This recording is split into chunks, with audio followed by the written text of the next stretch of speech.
Hello दोस्तों, welcome to my YouTube channel. आप लोगों का मेरे चैनल मानक अध्ययन में स्वागत है।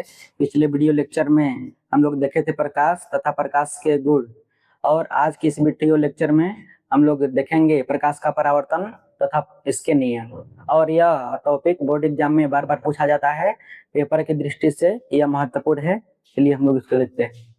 अब हम लोग सबसे पहले हेडिंग करेंगे प्रकाश का परावर्तन। तो प्रकाश का परावर्तन क्या होता है, और उसमें लिखेंगे कि जब प्रकाश की किरण किसी चिकने या पॉलिशदार सतह से टकराकर पुनः उसी माध्यम में वापस लौट जाए, तो इस घटना को हम लोग क्या कहते हैं, प्रकाश का परावर्तन। अब यहाँ पर देखिए, जैसे चिकने या पॉलिशदार सतह, चिकने या पॉलिशदार सतह में जैसे हम लोग बात करें तो दर्पण, जिसे हम लोगों को क्या होता है, दर्पण। दर्पण में देखें तो दर्पण का एक साइड जो होता है एकदम चिकना होता है, और दूसरा जो साइड होता है वो क्या होता है, वो पॉलिशदार होता है। ठीक, तो दर्पण भी इसमें हम लोग ले सकते हैं। ठीक, तो जब कोई भी प्रकाश किरण किसी चिकने या पॉलिशदार सतह से टकरा कर पुनः उसी माध्यम में वापस लौट जाए, तो इस घटना को ही हम लोग क्या कहते हैं, प्रकाश का परावर्तन। चलिए अब इसको हम लोग डायग्राम के माध्यम से देखते हैं क्या क्या होती है।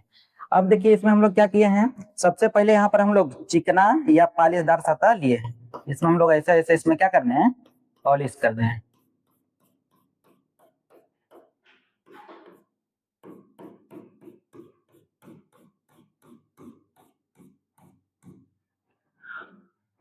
ये हम लोग का चिकना या पॉलिशदार सतह हो गया। अब इस पे देखिए, एक प्रकाश किरण ऐसे क्या कर रही आ रही है, और इसमें देखें तो हम लोग बात करें, इसको हम लोग कर दें माध्यम। माध्यम में हम लोगों का पहला है, और नीचे हम लोग का माध्यम क्या है, दूसरा। ऊपर पहला माध्यम है और नीचे क्या है, दूसरा माध्यम है। तो देखिए, यह प्रकाश किरण आ रही है और इस चिकने या पॉलिशदार सतह से क्या कर रही है, टकरा रही है, और टकरा के फिर पुनः उसी माध्यम में क्या कर रही है, वापस लौट जा रही है। जिस माध्यम से आई है उसी माध्यम में क्या कर रही है, वापस लौट जा रही है। यही घटना क्या कहलाती है, प्रकाश का परावर्तन। और इसमें जब हम लोग इसका डायग्राम बनाएंगे तो ध्यान देंगे, ये वाली जो लाइन है यहाँ पर ऐसे हो, यहाँ से मिली हो, इसमें गैप ना हो। ठीक, और जो प्रकाश किरण आती है उस प्रकाश किरण को हम लोग क्या बोलते हैं, आपतित किरण। जो प्रकाश किरण आती है उसे क्या बोलते हैं, आपतित किरण। और जो परावर्तित होकर जाती है उसे हम लोग क्या बोलते हैं, परावर्तित किरण बोलते हैं।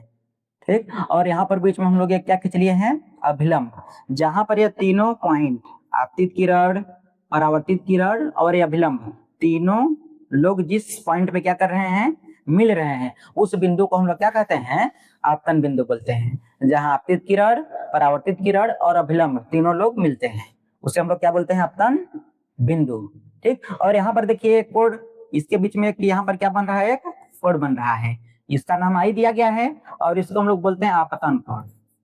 इसे क्या बोलते हैं, आपतन कोड। ठीक, और यहाँ पर एक कोड यहाँ पर भी बन रहा है, जहां पर दो रेखाएं झुकी होती है वहां पर कोड बनता है। तो यहाँ पर भी तो झुका हुआ है, दो एंगल देखिए, यहाँ पर भी दो किरणें झुकी हुई हैं, तो यहाँ पर भी कोड बन रहा है, और इस कोड को हम लोग बोलते हैं परावर्तन, परावर्तन कोड।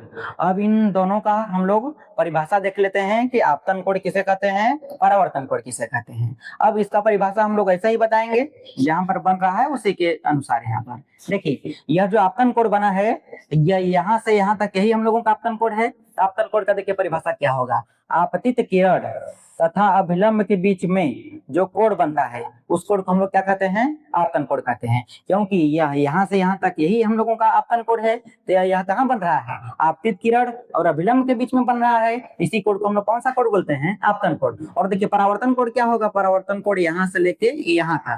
ठीक, परावर्तित किरण और अभिलंब के बीच में जो कोड बनता है उसे हम लोग क्या कहते हैं, परावर्तन कोड कहते हैं। और इसको हम लोग कैसे दर्शाते हैं, आर से दर्शाते हैं। क्योंकि देख लीजिए आप लोग, यही ना हम लोगों का यहाँ से यहाँ तक हम लोगों का यह है परावर्तन कोड। यह कहाँ पर बन रहा है, परावर्तित किरण और अभिलंब के बीच में बन रहा है। इसी कोड को हम लोग कौन सा कोड बोलते हैं, परावर्तन कोड बोलते हैं। ठीक, और इसमें देखें, यदि हम लोग परावर्तन का यदि एक उदाहरण देखें, जैसे हम लोग छोटे थे, हम लोग क्या कोई गेंद खेलते थे, जैसे कोई गेंद हम लोग दीवार से मारते थे, मतलब दीवार पे फेंकते थे, फिर दीवार से वो जो गेंद था फिर हम लोगों के पास वापस आ जाता था। यहाँ पर उसका क्या हो रहा है, परावर्तन हो रहा है। तो परावर्तन वही चीज है कि जब कोई भी प्रकाश किरण किसी चिकने या पॉलिशदार सतह से टकरा कर पुनः उसी माध्यम में क्या करे, वापस लौट जाए, तो इसी घटना को हम लोग प्रकाश का क्या कहते हैं, परावर्तन कहते हैं।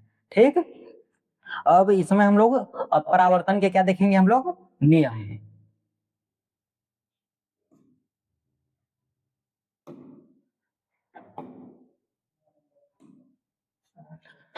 परावर्तन के नियम देखते हैं। परावर्तन के निम्नलिखित दो नियम होते हैं। परावर्तन के कितने नियम होते हैं, दो, प्रथम नियम और द्वितीय नियम।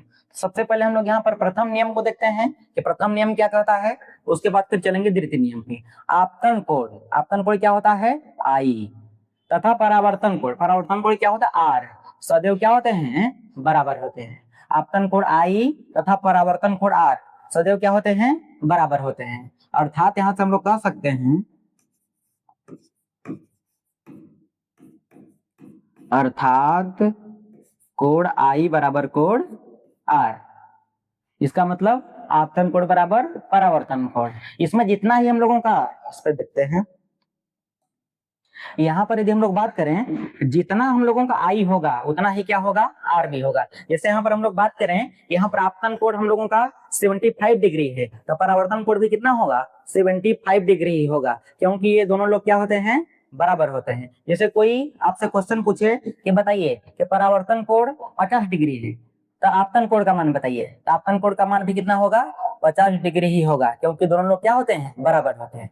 ठीक, तो प्रथम नियम यही है कि कोण आई बराबर कोण आर, आपतन कोण बराबर परावर्तन कोण। अब दूसरा नियम देखते हैं। दूसरा नियम क्या है, आपतित किरण, परावर्तित किरण तथा आपतन बिंदु पर खींचा गया अभिलंब, तीनों क्या होते हैं, एक ही तल में स्थित होते हैं।